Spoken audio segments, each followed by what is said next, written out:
Hi, I'm Nicole Turnbull, co-director of the Psychosocial Safety and Leadership Institute, and today I'm excited to be chatting with Tammy from Core Health Consulting. We're going to have a chat with Tammy about who she is, what Core Health Consulting offers, why this work matters, and how you can connect with her if you'd like to learn more. Tammy, thank you so much for being part of the collective. Oh, thanks, Nicole. I'm quite excited. I think it's going to be a fantastic combination of many different specialties and professionals who look at things from very different angles. Yes, and we're all about leveraging strengths of each other as well, right? To provide the best when it comes to psychosocial and physical safety, leadership, mental health work and well-being, all of that sort of stuff. And what you do and the work that you do, I absolutely love. So thank you so much for being a part of it. But before we kind of jump into that, can you tell us a little bit about yourself and your background for people who might not have met you before? Yeah, absolutely. So my background, professionally, I was a nurse, still am a nurse, but did a Bachelor of Nursing at Armidale Uni, and I went on to specialise in intensive care. And then after being in ICU for a number of years, went into a cardiac cath lab. So between ICU and cardiac nursing, they were the two areas I really focused on, and which led me to start to question how we look after our bodies, why what we do and what we eat is so important, which then led me to studying a diploma of nutrition for 2 years. So whilst doing that, I then was setting up Core Health Consulting. So, can you tell us a little bit more about that and what you offer there? Yeah. So I started Core Health in the view that we needed to help increase people's health literacy, Mhm. just the understanding of there were, people coming into the hospital system with genuine red flags that you would be looking at going, there were issues 6 months ago, there were issues 12 months ago, and it's been ignored or pushed to the side because they didn't know what questions to ask. They didn't know what specialist to be referred to. Having grown up in the country myself, it was also something that was really pivotal for people from the country, that they'd go to their GP, not be referred on, just told to take pain relief and it should go away, it should be all right, rather than say, who should I be referred to? I need to see a specialist about this, and let the specialist work out if it's a problem or not. The GPs, the general practitioner, they're there to problem solve and find the right person for you. And that's really one of the reasons I wanted to advocate for people living in the country to ask the right questions and say, no, I actually want to see a specialist about this.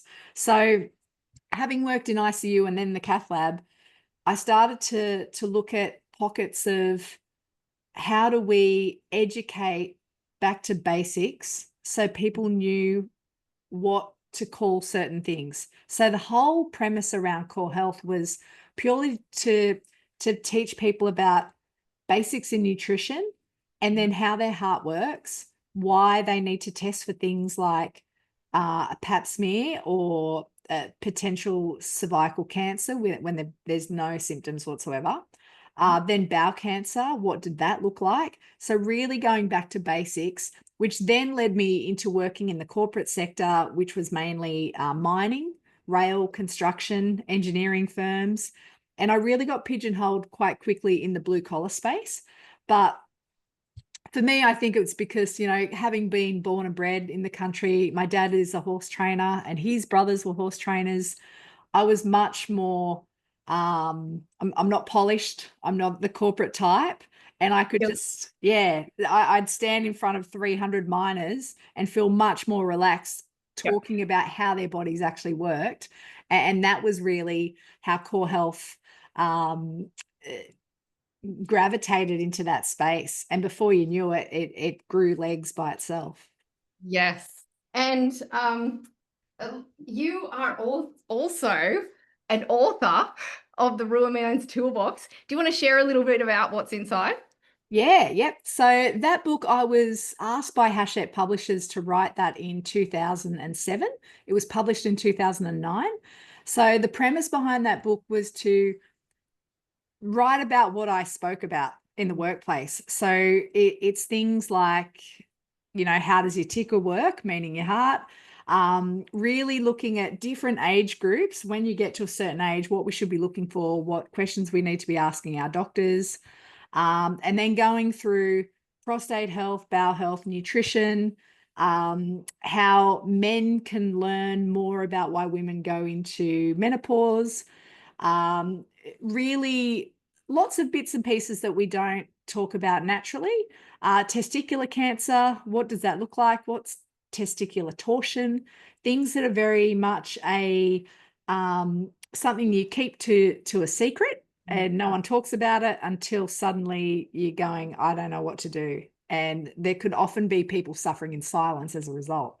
So yeah, the book is written in a comical way. It compares the body to a car or a machine, so that it was very much intended for men, and as a DIY for health. Fantastic. And yeah, I have the book because I love reading hard copy books. I am a groupie when it comes to people who have written books, because what I found is smart people write them. So if I can learn something from you and from this book and then refer it on to others, it's that kind of referral that let's have these conversations. We shouldn't be having this, oh, surprise, something has occurred. And that's what I love about the work that you do, your background and experience, and how you come to create Core Health Consulting and how unique it is in the way that you work. What does make your approach or service unique? I can see that, but how does that work for you? Yeah, look, I think now, one thing I haven't mentioned, I've now gravitated in teaching mental health first aid and resilience first aid responder training. And the reason for that is, whilst I've been working amongst many blue collar industries and talking about general health, it was becoming really apparent that there were some really big, difficult conversations that weren't being had Mm, properly. And that's where, I would see people for different health consulting talks, one-on-one. And a lot of the issues that were going on in the background was more mental health related, or people not feeling supported, or people feeling that they didn't know how to communicate effectively with a difficult staff member, whether it be their subordinate or a superior. It was just always, let's just get back to basics. What's that person all about? How do you guys get along? How do you communicate? Which led me down the path of doing the mental health first aid training, because there were some really big red flags, even for managers with apprentices, to go, how do I support this young guy? And it was teaching them how to have difficult conversations, asking them directly, are they safe? Are they okay? And then angling them back to the EAP. And now, in looking at the resilience training, it's now more in that proactive space of, do you engage your staff? Are you actually talking to them as human beings? And I take for granted that, and I'll show my age here, but starting in the workforce in late 90s, early 2000s even, people would talk in the tea room. And now we've got this culture of going into a tea room and we're looking at our phone, and we're not finding out how your weekend was, or what did you do for Christmas or the holidays, or those little chit chats, which is your connection piece. We're starting to lose that. And that has a real knock-on effect with team spirit, camaraderie, bonding. So it all starts to interplay with physical health, mental health. So yeah, there's a real different, it's that holistic approach to how we build team culture within a workplace and then support each other. yeah. And it's that down to earth approach as well. Yeah, Yeah. look, and that's, you probably know Nicole by meeting me a few times now. There's no airs or graces. I am what I am. It is what it is, that's how I roll. But I think the way I do it differently, I look at things from a different angle, from a physical health, but I like to get to know someone holistically when I'm working with them. And I love getting to understand the dynamics of teams. And I Mm. can sit back and I often just watch, and I'm a watcher. And then I understand the dynamic of a person's personality, and can start to say, all right, this is how I want to work with you because I get now how you tick. And that's what I love about working in complex team environments. Yes. And look, I think you might have answered this already, but I do want to ask it because I think that there's more we can unpack too. And why is this work important to you? It's important purely. I've got a real passion to make sure that good. Yeah, I think they're. How do I answer this properly? I've seen too many really good people lose their loved ones or themselves end up in positions they may not have needed to be in. Mm, And it might have been whether it's a physical health problem, they've ignored things, or they didn't know to step it up and advocate for themselves to push to be seen by a specialist sooner. yeah. Or there have been instances where in terms of their mental health, they weren't coping and they didn't know to put the hand up and say, I'm done. I can't do it anymore. And they're forever changed. Once Yeah. that person has experienced that breakdown or whatever's happened, you look back and think, wow, if only they had the right support or the right person to talk to, it could have been a very different outcome. And Yeah. that's where my passion lies in helping people understand the basics in health literacy. Mm, And I'm certainly no doctor and I would never try to be, but it's referring them to the right doctors to do the work that they need to do. And that's really where I see I'm just a tiny little stepping stone in the big picture to get people the right support that they need. And that's why I'm passionate about it. Because yes. I can see that little steps can make a huge influence at the very beginning. 100%. And you might not be a doctor, but you are a nurse. So that has some real weight. And you were on Under the Rug at Work podcast, and we spoke about fatigue, where you dived into this a bit more. So I might actually link that in the information below. So if people want to learn more and find out more, that was a really great podcast, and I appreciate you sharing more in that too. Thank you. No, it's a thing, fatigue. We take for granted it's only people who do shift work that get fatigued, and it's just not the case. Yeah. So, what kind of organizations or leaders do you enjoy working with most? You have kind of shared this, but I'd love to. Yeah, look, the organizations that I tend to work more with are more in that blue collar space. And when I say blue collar, it's still a mix between your corporate office versus the person out in the field. And it might be whether it's in aviation or defense. I work with a lot of ex-defense workers who now contract to defense, rail, construction, engineering. It's that real back to the hardship of what they do. So the work is quite physical, it can be very mentally demanding and complex, really complex sort of issues. So I do love that side of it because you can see there's so many dynamics in the teams and the different teams in trying to gel together to all be speaking the same language.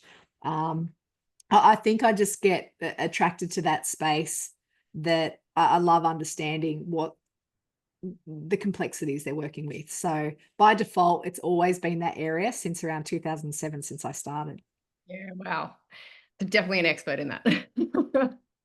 Absolutely. It's something that yeah, it's an interesting, not all people can work in those different environments. I've had a few different people on board at times and they go, "Oh my God, this is just, you know, being 5 hours in the middle of nowhere is not for them," which I totally get, but I used to love it. I think it's different now being a mum to a son. You need to be around a bit more, but you can start to really appreciate when people fly in, fly out, drive in, drive out, or on trains for days at a time, there's huge commitments and it's massive personal commitment to do those jobs and to help build resources within our country. And it's them that miss out on their partner or their kids or whatever's going on in their private life to do that work. So I think that's the other piece that I really look at that and go, it's a massive life commitment to do these jobs and we need to support them. 100%. Yes. So, what's the best way for members of the community to get in touch with you if they want to learn more? Yes. So I have a website that's www.corehealthconsulting.com.au. You can also call me personally on my mobile phone which is 0437 688 007. I also have a 1300 number that will go to my office, which will come back to me anyway fairly quickly. That is, I don't want to get it wrong, 1300 663 062, or email, which is corehealth@corehealthconsulting.com.au. Fantastic. And huge thank you, Tammy, for being part of the collective. As I said earlier, it's about leveraging our strengths. You have amazing strengths in multiple areas. So we're excited to work together to support each other and to support the community together. So thank you so much. Oh, thank you, Nicole. And I'm excited to work with all of you. It's going to be fantastic. It is. It is. Thank you.